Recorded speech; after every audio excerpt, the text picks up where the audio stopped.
कश्मीरी पंडितों की संस्था रूट्स इन कश्मीर ने एक बार फिर से क्यूरेटिव याचिका दाखिल की है सुप्रीम कोर्ट में। मैं आपको बताऊं कि 2017 में सुप्रीम कोर्ट ने रिव्यू याचिका खारिज कर दी थी, ये कहते हुए कि 27 साल बाद इस पर सबूत जुटाना मुश्किल है। लेकिन 32 साल हो गए हैं नरसंहार को, और आपको लगता है कि अब जब 27 साल कहकर के सुप्रीम कोर्ट ने पहले ही खारिज कर दिया, तो 32 साल बाद सुप्रीम कोर्ट इस पर क्या कहेगी?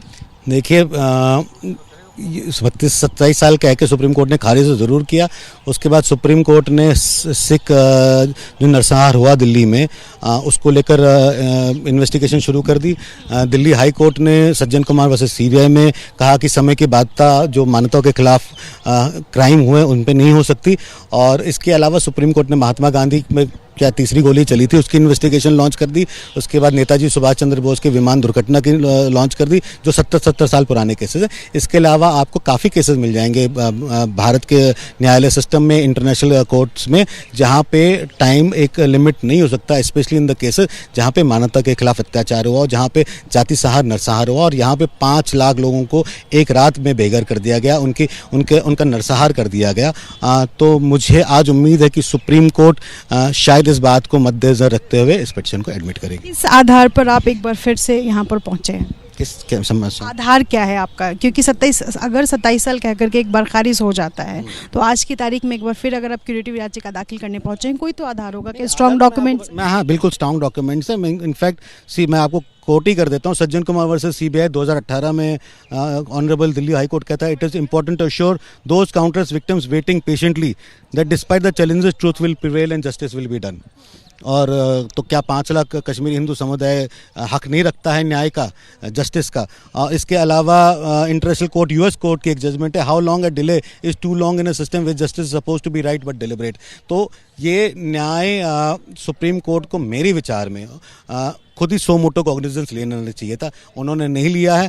तो इसलिए आज हम उनके पास दोबारा आए हैं कि आप जो एक समुदाय के खिलाफ एक डेमोक्रेटिक रिपब्लिक सेकुलर इंडिया में हुआ है, उस पर संज्ञान लेंगे और उस पर न्याय दिलाएंगे।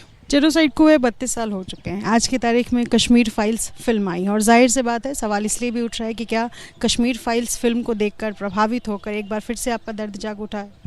नहीं, दर्द तो 32 साल से है, तो जागना क्या है? वो कभी दर्द जागता तब है जब चला गया होता है। हम तो उस दर्द के साथ उठते हैं, उस दर्द के साथ सोते हैं, उस दर्द के साथ जागते हैं। तो दर्द कोई नहीं जाग उठा। और ये क्यूरेटिव पिटीशन है, जो भी ऐसी बात करते हैं उनको समझ आना चाहिए कि जो ओरिजिनल पिटीशन है वो उस समय फाइल हुई है जब कश्मीर फाइल्स फिल्म का नाम और निशान नहीं था। उसकी रिव्यू पिटीशन भी उसके बाद फाइल हुई जब कश्मीर फिल्म्स का नाम और निशान नहीं था।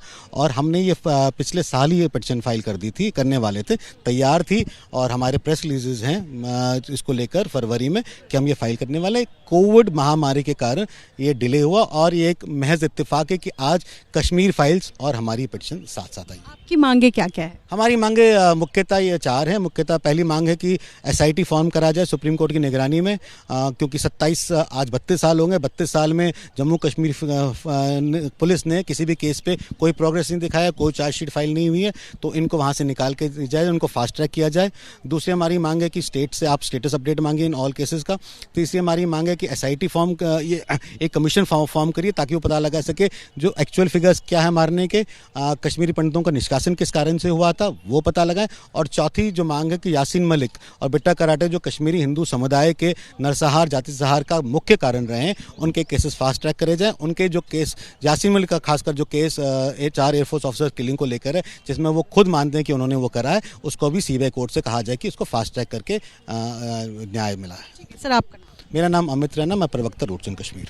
शुक्रिया बातचीत करने के लिए। तो यहाँ पर तमाम रूट्स इन कश्मीर के यानी जो कश्मीरी संस्था है उसके मेंबर्स मौजूद थे। उनका कहना है कि 4 मांगे हैं प्रमुख, जो 4 मांगे, जिसमें से एक बड़ी मांग है कि एसआईटी फॉर्म किया जाए, कमीशन, और इसके साथ साथ जो उन्होंने बातें कही हैं कि ये कश्मीर, जाहिर सी बात है, जो बातें लगातार उठ रही है कि क्या कश्मीर फाइल्स फिल्म देखकर प्रभावित होकर एक बार फिर से रिव्यू याचिका, क्यूरेटिव याचिका जो है वो दाखिल करने की बात हो रही है। तो इसमें उनका कहना है कि नहीं, ये महज एक कोइंसिडेंस है, लेकिन जो 1990 में नरसंहार यानी जीनोसाइड हुआ उस पर एक बार फिर से जांच की जाए।